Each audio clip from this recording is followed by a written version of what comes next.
اس حدیث کو حدیث جبریل کہتے ہیں، چونکہ اس حدیث میں حضرت جبریل علیہ السلام نے اللہ کے نبی کے پاس کچھ بنیادی اسلام کی معلومات رکھی ہے۔ یہ روایت حضرت عمر رضی اللہ تعالیٰ عنہ سے مروی ہے۔ حضرت عمر رضی اللہ تعالیٰ عنہ فرماتے ہیں کہ ہم رسول اللہ صلی اللہ علیہ وسلم کے پاس بیٹھے ہوئے تھے کہ اچانک ہمارے پاس ایک آدمی آیا جس کے کپڑے بہت زیادہ سفید تھے اور بال بہت زیادہ گھنے کالے تھے، کہ جس پر کوئی سفر کے اثرات نظر نہیں آ رہے تھے اور نہ ہی ہم میں سے کوئی اس کو پہچانتا تھا، اجنبی سا معلوم ہو رہا تھا۔ یہاں تک کہ وہ شخص اللہ کے نبی صلی اللہ علیہ وسلم کے پاس بیٹھ گئے اور اپنے دونوں گھٹنوں کو حضور اکرم علیہ السلام کے گھٹنے مبارک سے ملا لیا اور اپنے دونوں رانوں کو اور اپنی دونوں ہتھیلیوں کو حضور کی رانوں مبارک پر رکھ دیے اور فرمایا، اے محمد تم مجھے خبر دو اسلام کے بارے میں۔ اس حدیث سے یہ بھی معلوم ہو گیا کہ اسلام الگ چیز ہے اور ایمان الگ چیز ہے۔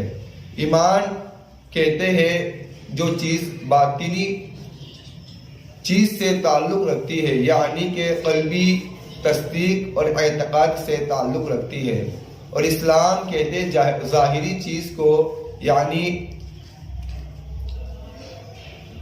جسمانی اطاعت سے جو چیز تعلق رکھتی ہے اس کو اسلام کہتے ہیں۔ بہرحال اس حدیث سے ایمان اور اسلام کے درمیان فرق ظاہر ہو گیا ہے۔ حضور اکرم علیہ السلام نے فرمایا کہ اسلام کی تو گواہی دے کہ اللہ کے سوا کوئی معبود نہیں اور محمد صلی اللہ علیہ وسلم اللہ کے رسول ہے، اور تو نماز کو قائم کر اور زکوٰۃ کو ادا کر اگر صاحب نصاب ہو، اور رمضان المبارک کے مہینے کے روزے رکھ اور بیت اللہ کا حج کر اگر زادرہ میسر ہو۔ جبریل امین نے فرمایا، آپ نے سچ فرمایا۔ صحابہ فرماتے ہیں کہ ہم کو تعجب ہوا کہ وہ خود ہی سوال کرتے ہیں اور خود ہی جواب دے دیتے ہیں۔ پھر جبریل امین نے فرمایا کہ مجھ کو خبر دو ایمان کے بارے میں۔ اللہ کے نبی نے ارشاد فرمایا کہ تو ایمان لا اللہ پر اور اس کے فرشتوں پر اور اس کی کتابوں پر اور اس کے رسولوں پر اور یوم جزا کے دن یعنی کہ قیامت کے دن پر، اور تو ایمان لا اچھی اور بری تقدیر پر۔ پھر فرمایا، آپ نے سچ فرمایا۔